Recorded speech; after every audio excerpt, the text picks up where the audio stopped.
Acá hablamos los cortes, volvemos, estamos.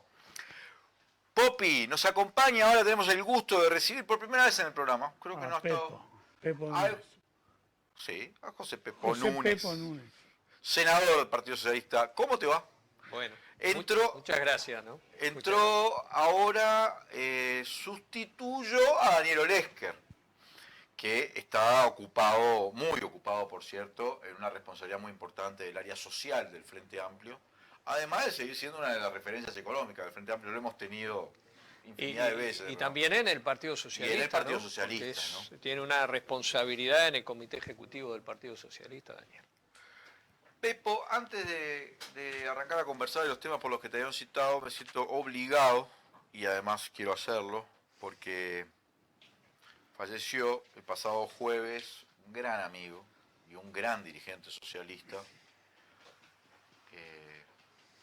Gustavo Bernini, ex dirigente además de AEBU, director también de la INACOP en el último periodo del Frente Amplio. Gran tipo, gran tipo. Me tocó compartir cámara además porque yo era diputado suplente en el periodo del ingreso. Luego de la renuncia de Guillermo Chiflet en el año 2011, yo era diputado hasta el 2015. Ingresó en 2005, ¿no? Sí. Puede ser, sí, pero ingresó en el periodo anterior. Pero bueno, lo cierto es que era suplente, creo, de Guillermo en su Era momento. suplente. Y ingresó y nada, me generó muchísima tristeza. Yo sabía que estaba enfermo, o sea, sabíamos toda la situación que estaba atravesando, pero un gran dirigente político, gran dirigente sindical y gran persona.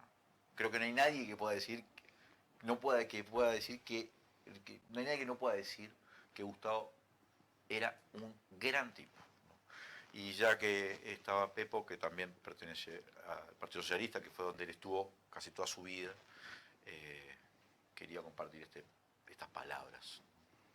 Bueno, muchas gracias, ¿no? Muchas gracias en nombre de las compañeras y compañeros socialistas, porque como tú decís, Gustavo, yo lo conocí, no puedo precisar en qué año, si fue en el 84 o en el 85, todavía veinteañero él y yo también, ya como militantes sindicales, socialistas. ¿Tú estabas en FANCAP? Sí, yo estaba en Federación ANCAP, recuerdo inclusive algún curso que hicimos juntos, de los talleres de formación, y ciertamente que Gustavo, además de que a partir justamente de ese año se convirtió en una de las, digamos, de los dirigentes del sector banca privada de AEBU, siempre fue un compañero que generó mucho aprecio en el partido, más allá de los tiempos convulsos que hemos vivido, pero siempre él generó mucho aprecio y hubo mucho reconocimiento a su actividad, además como parlamentario, y me consta que inclusive ahora, por supuesto últimamente estaba enfermo, pero cuando dejó su actividad oficial y estuvo viviendo allá en la zona de Cuchilla Alta y por allí, también desempeñó una actividad solidaria y de militancia social porque era un tipo generoso, comprometido con la solidaridad, ¿no? Así que, bueno, yo te agradezco mucho el homenaje y creo que nosotros, digo, las y los socialistas podemos decir, te diría con orgullo que contamos con un compañero como Gustavo. De Leandro porque lo conocí en la Cámara y lo conocí en INACOP también. Sí. Él ingresó no sé exactamente si fue en el 2005 o 2006, cuando Guillermo renuncia. Ahí está, cuando Guillermo renuncia, él asume y luego es electo. Claro, es el segundo candidato de la lista 90 en la Cámara de Diputados de Montevideo en el año 2009 y es electo directamente como titular. Y ahí se desempeña. En ese periodo 2010-2015 fue que lo traté más, pero ya lo conocía y además siempre me llevé. Además, quiero decir esto para los tres, gran mancha. Sí. Y para nosotros dos, gran aguatero, ¿no? Pero fanático. En este último punto no no teníamos acuerdo ni contigo ni con Gustavo. Gustavo además como dirigente sindical, además de lo que pueda haber hecho, y que de golpe yo no lo puedo evaluar directamente como dirigente bancario, jugó un rol muy importante en un periodo muy crítico de la vida nacional. En el 2002, ¿no? 2002 con la concertación para el crecimiento, porque Él era de la 98, ¿no? De la lista Claro. de Juanjo. De Juanjo Ramos. Claro. Claro, pero allí fue una experiencia muy singular, digamos, de un acuerdo entre trabajadores y productores para tratar de plantear una alternativa a la crisis tremenda que nos empujaron las políticas neoliberales de un modelo de desarrollo con inclusión, con más justicia social, y ahí Gustavo jugó un rol muy importante porque además de todo era un tipo muy lúcido políticamente, con capacidad de diálogo, con elocuencia. Así que bueno, te agradezco que lo hayas recordado. No, digamos. lo recuerdo con mucho cariño. Además voy a usar esa expresión que creo que pertenece a Pablo Iglesias, fundador del Partido Socialista Obrero Español. No a Pablo, el actual dirigente de Podemos, sino a Pablo Iglesias, fundador del Partido Socialista Obrero Español, Parece enterrado que ahí. la expresión ¿No es de él? de Antonio Machado. Está por es de Cuando Antonio. murió Pablo Iglesias. Cuando murió Pablo Iglesias, sí. Que dice, estuve además frente a su tumba, está enterrado al lado de la Pasionaria, más. Curiosamente, la Pasionaria murió muchos años después. Pero están ahí en el cementerio de la Almudena, en Madrid, en la zona, en la parte republicana del cementerio, que tiene una parte que no lo es, que es los socialistas No mueren, no se mueren, siembran. se siembran. Se siembran. Se siembra. Bueno, mi recuerdo a Gustavo Bernini. Es una poesía de Antonio Machado ante la muerte de Pablo Iglesias, el fundador del PSOE. Del PSOE. Pepo, vamos a meternos en tema del Senado. Primero quiero hacerte una pregunta. El Senado había aprobado una solución para los trabajadores de Casa de Galicia con los votos del Frente Amplio, de Cabildo Abierto, no lo habían votado.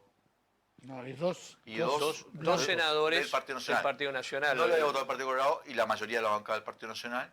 Botana, o sea, cuando fuimos a tratar ese punto, la senadora Bianchi hizo uso de la palabra y explicó que ellos iban a retirar de sala. El Partido Colorado se retiró de sala, pero no fundamentó su actuación. La senadora Bianchi sí, habló a nombre de su bancada, podemos interpretar relativamente de la coalición, pero permanecieron, además del Frente Amplio y Cabildo, los senadores Botana y el senador Estraneo, que es el suplente de Sartori. Así que ellos participaron del debate, hicieron uso de la palabra y la moción, el proyecto de ley se votó por unanimidad de presentes. Porque Gran alegría en las barras, donde Sí. había muchísimos ex trabajadores de Casa de Galicia. Son 500, ¿no? No, yo creo que la solución es no, como para no, 2000. son más. Lo que hay entre 400 y 500 que están sin trabajo. Ah, eso. Pues. Pero la solución está abarca a todos. como a 2000 por lo menos. No, Porque lo que hace la solución, la ley, que no se trató, pero bueno, quizás se pueda tratar en una próxima sesión de la Cámara de Diputados, capaz que haciéndole algún cambio, lo que crea es un fondo para que puedan cobrar o una parte de los créditos laborales, no todos, ¿verdad? Una parte, hay un tope, créditos laborales hasta 105.000 unidades indexadas, que son algo así como 610.000 pesos. O sea, van a poder cobrar lo que se les adeuda por salarios impagos, por aguinaldo impago, por salario vacacional, por despido no cobrado. O sea que no es ninguna retribución, beneficio, bonificación. Es lo que ellos tienen derecho a cobrar al haber cerrado la empresa y no han cobrado. Y si bien hay un fondo de garantía de créditos laborales en el BPS, no tiene fondos Porque para ¿a pagarlo. cuántos millones de dólares ascendería? 30, ¿no? 30 Más o solo. menos, cobrar la totalidad se estima en unos 42 millones de Pero el dólares. gobierno está como para dar 8. El gobierno presentó un proyecto de ley que tendría un costo estimado de 8 millones de dólares. O sea, Y lo que se está pierden planteando, el 75%. Claro, claro, lo que Además, el gobierno, en la ley del gobierno lo que establecía era un tope en unos 150.000 pesos de créditos laborales, ¿verdad? Que claro, a uno le puede parecer 150.000 pesos, pero estamos hablando de los 6 meses de despido, estamos hablando de lo que la gente no cobró, o sea, de dinero a Pero la además que estamos tiene hablando de derecho. mucha gente que no. hay gente que no está trabajando. ¿No? No, Claro, se claro. llevaron todos los socios ya, se distribuyeron esos socios, y si no te tomaron, Y otra cosa es... Bueno, ahí hay otro problema, porque si bien no tenemos los datos sistemáticos, o por lo o te menos yo no tomaron los y te tengo acá, rajaron, te tomaron y después te dejaron. la ley, supuestamente, la ley, y luego fue reglamentada por el Poder Ejecutivo en un acuerdo hecho en el Consejo de Salario, establecía que por cada 21 ex socios de Casa de Galicia que absorbía la institución mutual, tenía que contratar a un ex trabajador de Casa de Galicia. Pero eso no se ha cumplido en todos los términos, e inclusive en algunos casos se han dado contrataciones, pero rápidamente Manganeta. despidos. Contratación Y y a los 3 entonces, meses te echan. La ley también establecía una sanción a las instituciones que no cumplieron en cuanto a la contratación de exfuncionarios de Casa de Galicia, que era no cobrar el 50% de las cápitas correspondientes a los socios que habían absorbido, pero que no habían contratado a los funcionarios correspondientes. Ahora, Núñez, se llega en el Senado a esta trabajosa votación, porque buena parte de la coalición no lo votó, Cabildo sí, 2 senadores del Partido Nacional también, pero el jueves, y ahora te quiero preguntar exactamente qué significa en términos legales esto, porque a mí me han dicho que el viernes, este programa está siendo emitido el domingo, siendo 27 de octubre, a un año de las elecciones, bueno, empieza a haber limitaciones de lo que se puede hacer, ¿no? Pero no sé si eso es así, pero el jueves dejaron sin quórum. Sí, hay otra cosa, es que el presidente anunció que podría vetar esa ley. Está bien, pero ¿qué significa? Dejaron sin quórum un diputado, porque tenía media sanción del Senado, no hubo quórum generó una, no diría trifulca, pero mucho enojo. Lucía Echeverri, hay diputados que dijeron, no, esto es una tomadura de pelo. Es muy lamentable, ¿no? Porque es cierto, en la Cámara uno no se puede abstener. Entonces se usa eso de votar con los pies y retirarse. Pero lo que no hicieron los legisladores del Partido Nacional y del Partido Colorado es dar el quórum para que pudiera sesionar la Cámara. Ahora, permitidme una crítica. Sí. Tampoco le hicieron los frente amplistas. Eran 44, no estuvieron los 44. Y tampoco los 10 de Cabildo. Había, en el caso de los frente amplistas, lo que pasa es que había algunos compañeros que no se encontraban, algunos no se encontraban en el país. Estábamos hablando de una sesión extraordinaria. Entonces, lo que se hace habitualmente, entra el suplente, pero el suplente para entrar le tiene que aprobar la licencia a la Cámara. Entonces, lo que estaba previsto es que la Cámara se instalaba y lo primero que hace es votar las licencias y permitirle entrar a esos compañeros que no habían entrado a sala, pero estaban en la puerta para entrar. Ahora, al no dar quórum la coalición, no se pudo instalar la Cámara y no pudo votar las licencias. Entonces, realmente que acá la mayoría utilizó una manganeta, digamos, una chicana, para que no se pudiera realizar la voluntad política mayoritaria que había en la Cámara, digamos, ¿no? Y en un tema, además, que no es de principio, sino que es, en todo caso, primero, que tiene que ver con algo justo y que estoy seguro que nadie va a decir que sea injusto. Reconocer los derechos de las trabajadoras y los trabajadores de Casa de Galicia a cobrar sus saberes. Entonces, es un tema de estricta justicia. El Partido Nacional o la mayoría del Partido Nacional y el Partido Colorado en bloque o la mayoría del Partido Colorado no comparte la solución, que no la vote, pero que permita que la Cámara sesione.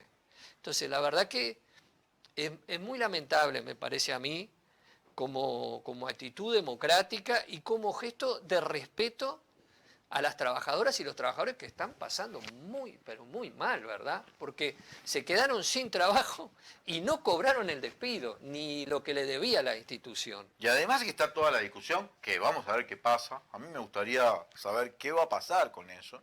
Por la Incluso venta. si se judicializa, yo qué sé, es muy raro lo que pasó con Casa Galicia. Perdón, yo lo hemos charlado acá con otro, porque a mí incluso creo que el Frente Amplio que votó en su momento, tal vez tuvo que tener más cuidado. Porque es muy raro lo que pasó. Lo que pasó con los socios, las suspicacias que hay, lo que pasó con el edificio con sus 4 imágenes. Yo Sí. no sé si eso ha sido todo cristalino, transparente, no quiero tirar. Claro, ahí está bravo lo que. Pero hay Eh, muchas sospechas, y los trabajadores las tienen también, porque yo hablo con gente y dice, esto fue. Bueno, por supuesto que siempre se puede considerar que se cometió un error, digo, ¿no? Y que el Frente no debió haber acompañado la ley. En No, ese quizás lo hizo momento de yo no buena estaba fe, lo que actuando. pasa es que ahora mirando la luz de los acontecimientos. La idea era buscar una protección para los socios, ¿verdad? Los socios, porque las personas que se atendían, que tuvieran una alternativa, y para los trabajadores y rescatar justamente toda esa infraestructura que tenía Casa de Galicia para el sistema El problema es si después no se nacional, cumple, integrado de salud. El problema es que si después no se cumple con lo que votaste, que es lo que está pasando, que no se cumple. Claro, y ya el Frente no estuvo en la gestión del destino de esa formidable infraestructura Pero que ¿sabes tenía por qué te Casa lo de digo Galicia, eso? y cómo se procedió a ese remate, que todos sabemos que que terminó quedando en manos del Círculo Católico a un precio que muchos dicen que está muy por debajo de su valor. Sí, 10 millones de dólares, ¿no? 14, me parece. 14. ¿Sabes por qué te lo digo? Porque en el momento, yo entiendo, había mucha gente, incluso había muchos médicos, todo el núcleo de base del sindicato médico estaba en Casa de Galicia, que bueno, que decían que efectivamente en Casa de Galicia había X problemática, pero yo me acuerdo haber invitado acá a Fogata Bermúdez, y él dijo algo que yo no sé si se tuvo suficientemente en cuenta, parecido también a lo que estaba diciendo en su momento el presidente de Casa de Galicia, Iglesias, que la auditoría o la inspección había producido una suerte de documento que decía esto se puede rescatar. Y como que no, en el momento como que se dio como que no. Y capaz que sí. Lo cierto es que después hubo interventores ahí. Y a mí me queda toda la duda de si se podía o no se podía rescatar. Perdón, no soy nadie para decir esto, pero habiendo entrevistado y seguido.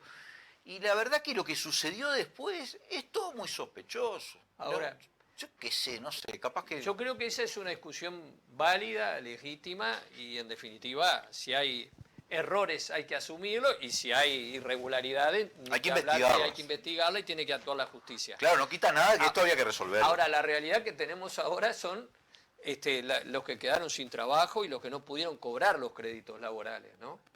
Y eso es lo que no se buscó resolver con esta ley, que hubo una iniciativa del Poder Ejecutivo, que hubo un proyecto de ley presentado por el senador Botana y que luego hubo otro proyecto de ley presentado por el Frente Amplio que integraba aspectos de las propuestas del gobierno más de o Botana, menos, una cosa, Pepo. y que luego se acordó en la comisión por mayoría, ¿sí?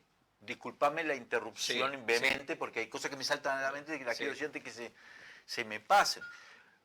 Más o menos, porque hay, no quiero nombrar para no entrar pero hay mutualistas, las que se quedaron, por ejemplo, con el local, los IMAE, todo eso, y muchos socios, que tampoco cumplieron exactamente lo que tenían que haber cumplido en la contratación. Entonces, se quedaron con más cosas de las que uno piensa que. ¿no? Bueno, pero ahí justamente la ley aprobada en el Senado establece una sanción económica para las instituciones Que no cumple. que no cumplieron, ¿no? Una sanción económica bastante importante, que es lo que no ha habido hasta ahora con los que no cumplen y no ha pasado nada. Y a su vez la ley conforma también una comisión de seguimiento donde hay una representación paritaria entre las autoridades de gobierno, el Ministerio de Salud, de Economía y de Trabajo, y las organizaciones representativas de los trabajadores, la Federación Uruguaya de la Salud, el Sindicato Médico y los exfuncionarios de Casa de Galicia. O sea que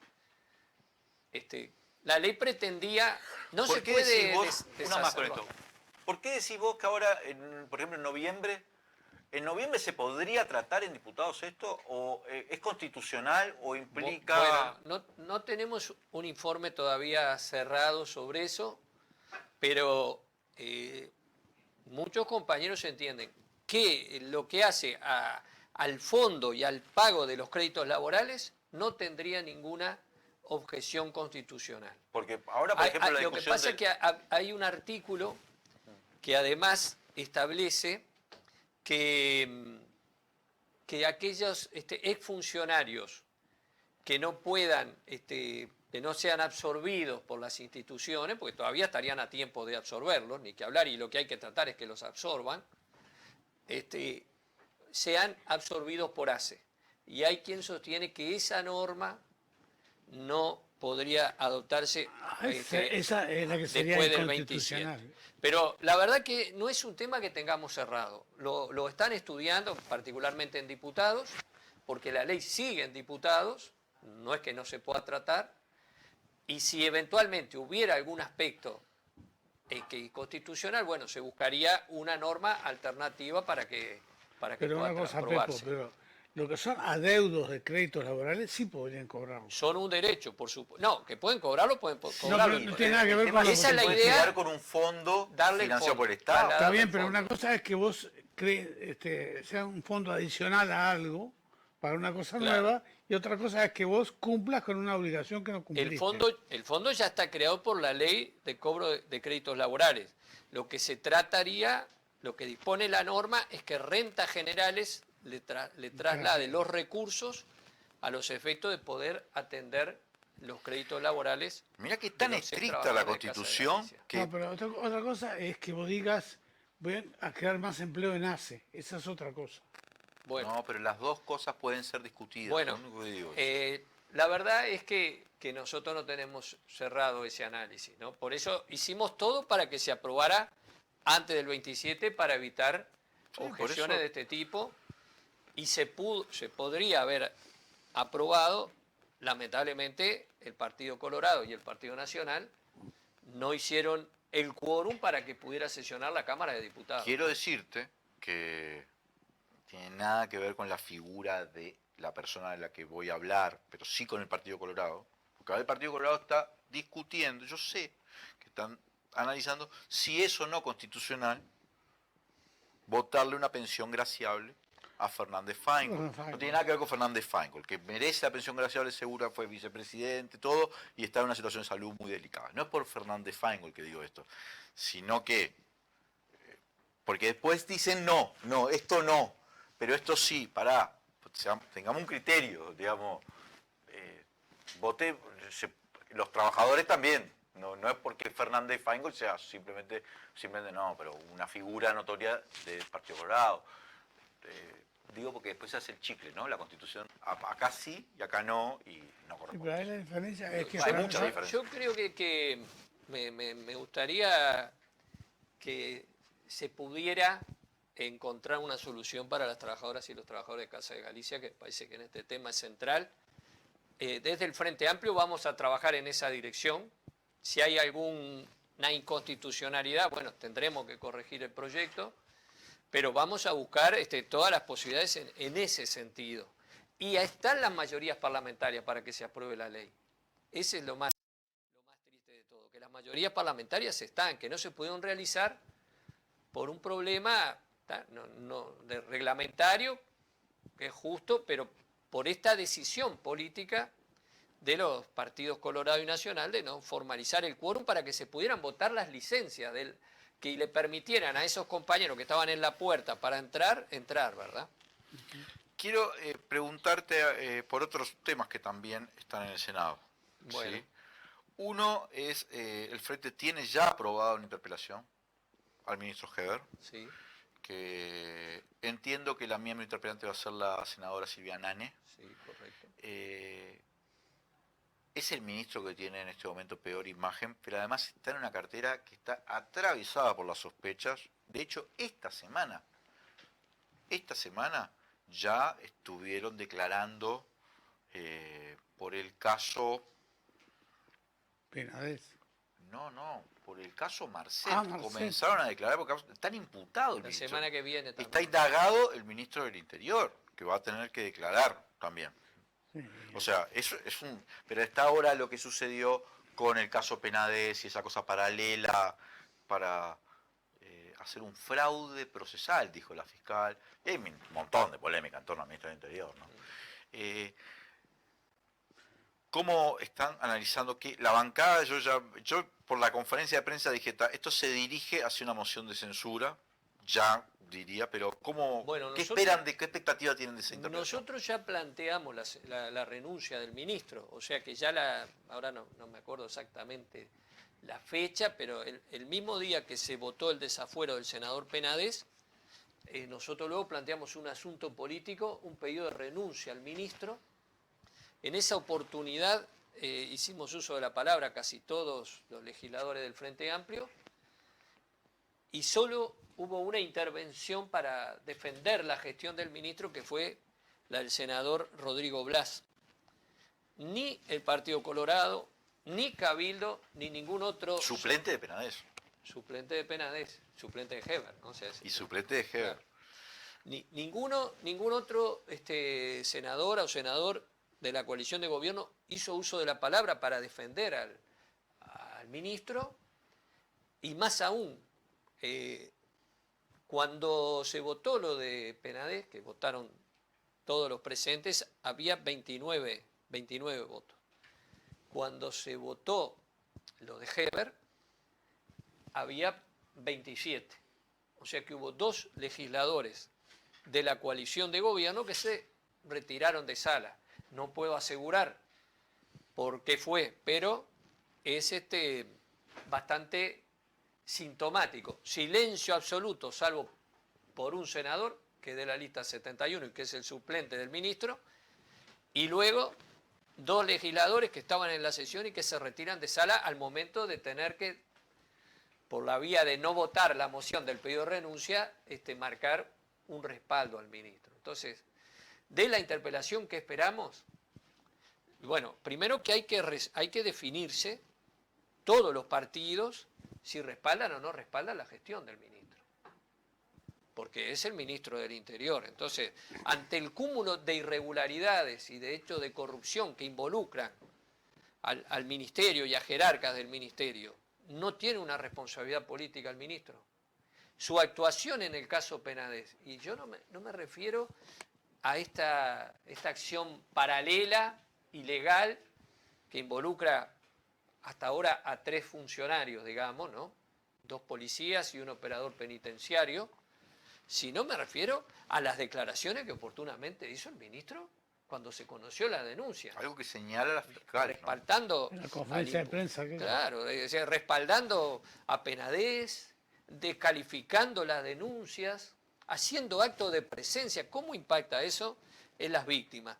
Eso no es una conducta acorde a la de un ministro del Interior y en un tema tan grave como este, que bueno, que es abuso de menores, ¿verdad? Y que, bueno, ha tenido lamentablemente una gravedad inusitada. Entonces, para nosotros esos hechos, debería la Cámara censurarlo efectivamente, pedirle la renuncia, y ese es el objetivo que perseguimos con la interpelación. ¿Y el tema de la seguridad también va a estar? No es por el tema de la seguridad que vamos a convocar al ministro. Otro.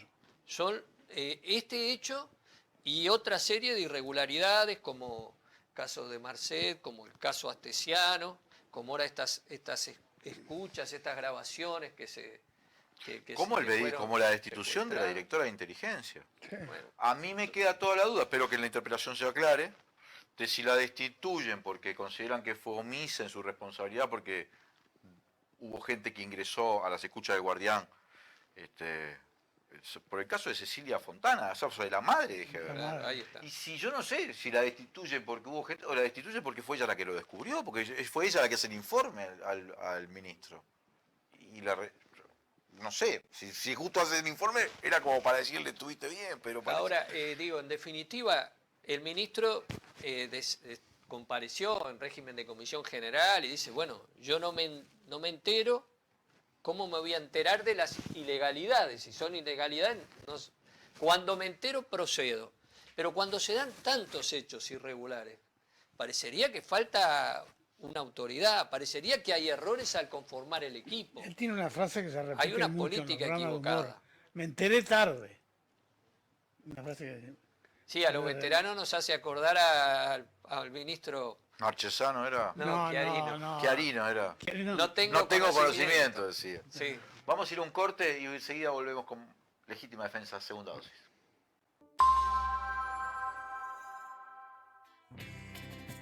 Todos los jueves a las 20 horas por la pantalla de UCL, Macondo, programa periodístico sobre la actualidad latinoamericana. Ina Finogenova, Marco Teruggi y Leandro Grille analizan los temas más importantes de la política regional. Los esperamos.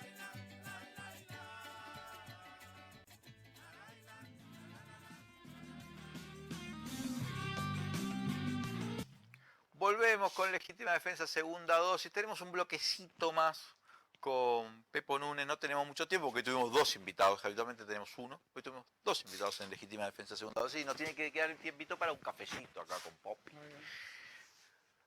Vamos a aprovechar dos cosas. Una, que el senador, lo tenemos, el senador Núñez acá. Y otra es su experiencia anterior a esto de la vida legislativa, que fue la vida sindical y la vida de obrero de ANCAP, donde Núñez fue operador de la refinería, cosa que no es nada fácil, me imagino yo. Y había que formarse, la propia ANCAP te formaba y te forma, pero tú tenías que salvar los cursos, no te regalaban las cosas, había que estudiar porque, claro, es una gran responsabilidad, ¿verdad? O sea, ahí se trabaja con altísimas temperaturas, altas presiones, todo inflamable. Entonces, digo, la verdad que... Sí. ¿Cómo te impresiona este conflicto largo que tiene el actual directorio de ANCAP con la Federación de ANCAP? Han venido muchas veces los dirigentes de ANCAP, de FANCAP acá. Bueno, por todo, por lo del tema del Portland, por lo que ha sucedido, con lo que se incluyó en la LUC, los intentos de privatización, de hecho la desmonopolización del combustible en aeropuertos, un montón de cosas que los trabajadores de FANCAP consideraban que estaban privatizando por parte, lo que sucedió con los peludos, allá en Belén, todo, el cierre de no me acuerdo si fue Lula acá en Montevideo, en fin, de todo. De la mezcla del biodiesel. Sí. Una pregunta, porque el presidente de ANCAP dice que se va a demorar más la refinería en su paro culpa de FANCAP. ¿Por qué dice eso? Sí, yo no comparto esa afirmación del presidente. Lo primero que quiero decir, el presidente ha dicho que ANCAP tiene por margen de refinación una ganancia de $800.000 por día, ¿no? Eso lo ha dicho el presidente de ANCAP. Está por escrito en un comunicado que él hizo al personal. Quiero decir que eso es el resultado de las inversiones que se hicieron en la refinería de La Teja durante los 15 años de gobierno del Frente Amplio, ¿no? Porque en definitiva, si los que tenemos memoria nos recordamos, se van a cumplir 20 años en diciembre del referéndum contra la entrega de ANCAP que se quiso hacer en el último gobierno del doctor Jorge Valle. 2003. Donde se hablaba de que la iban a comprar por $100 millones. Y el Frente Amplio rescató ANCAP y hizo inversiones imprescindibles para que siguiera funcionando, y hoy tenemos un margen de refinación que dice el presidente de ANCAP que son $800.000 por día. Y en relación al paro, ANCAP detuvo la refinería, creo que algo así como el 4 de septiembre. Había una situación de conflicto, ¿verdad? Había una situación de conflicto en relación al Portland, aunque yo creo que existía predisposición en la Federación ANCAP para encontrar un camino de flexibilizar las medidas y hacer que el paro de unidades se realizara de la manera que corresponde. No obstante, el directorio de ANCAP se negó a transitar ese camino, e inclusive los primeros días de agosto adopta una serie de resoluciones de carácter sancionatorio sobre los trabajadores de ANCAP, Pero resulta que el 14 de septiembre, luego de que fracasa la licitación para entregar el Portland, que es el fracaso de 2 años de una política equivocada de este directorio, luego que fracasa, la Federación ANCAP hace una asamblea general el 14 de septiembre. Y yo estoy seguro que si el directorio ANCAP lo llama por teléfono y dice, bueno, restablezcamos el régimen de trabajo necesario para que se haga el paro en las mejores condiciones, el 15 de septiembre se restablece ese régimen de trabajo. El 26 de septiembre la Asamblea Representativa de la Federación ANCAP resuelve ya la disposición a encarar el paro de unidades con todas sus condiciones. Y recién se encara el paro de unidades el 24 de octubre. O sea, un mes después. ¿Por qué? Porque el directorio de ANCAP quiso demorar un mes el inicio del paro de unidades. O sea, que calculemos $800.000 por 30 días serían, o 29 días. Bueno, esa pérdida solo se explica por la decisión del directorio de ANCAP de no sentarse con la Federación ANCAP a conversar y a encontrar la forma de hacer el paro de unidades. Así que me parece algo absolutamente falaz y creo que esto que ha pasado con la demora en el inicio del paro de refinería es otra demostración del camino absolutamente equivocado que tiene este directorio, que lo tuvo con el Portland, que ya ha llevado a perder 2 años. Cuando este directorio asume, las pérdidas operativas del área Portland de ANCAP estaban en algo así como $2,5 millones. Ahora no tengo la cifra exacta, pero se han multiplicado por 10, porque se tomó este camino equivocado de la entrega, de la privatización, de poner en riesgo la fuente de trabajo en 2 lugares tan importantes. Que además como llamado La Valleja y no Paysandú. quedó desierto, ¿no? Y quedó desierto. Entonces, creo que está absolutamente equivocado el directorio acá en esa apreciación y que pretende no hacerse cargo de la responsabilidad que tiene en esta situación de conflicto que sí, que nos ha costado a todas las uruguayas y los uruguayos, pero creo que es responsabilidad de una conducción equivocada. Muchas gracias, No. José Pepo Núñez. Muchas gracias. Te digo que el presidente de ANCAP es ahora también el presidente de Antel. Sí. Panisic, así que tiene, Bueno. va a extenderse como una metástasis tenemos. Bueno, gracias, Belén. Popi, gracias, Pepo, gracias a todos y todas los que nos están acompañando. Vamos a un corte y tenemos un cafecito, un expreso prácticamente, con Popi velando acá en Legítima Defensa.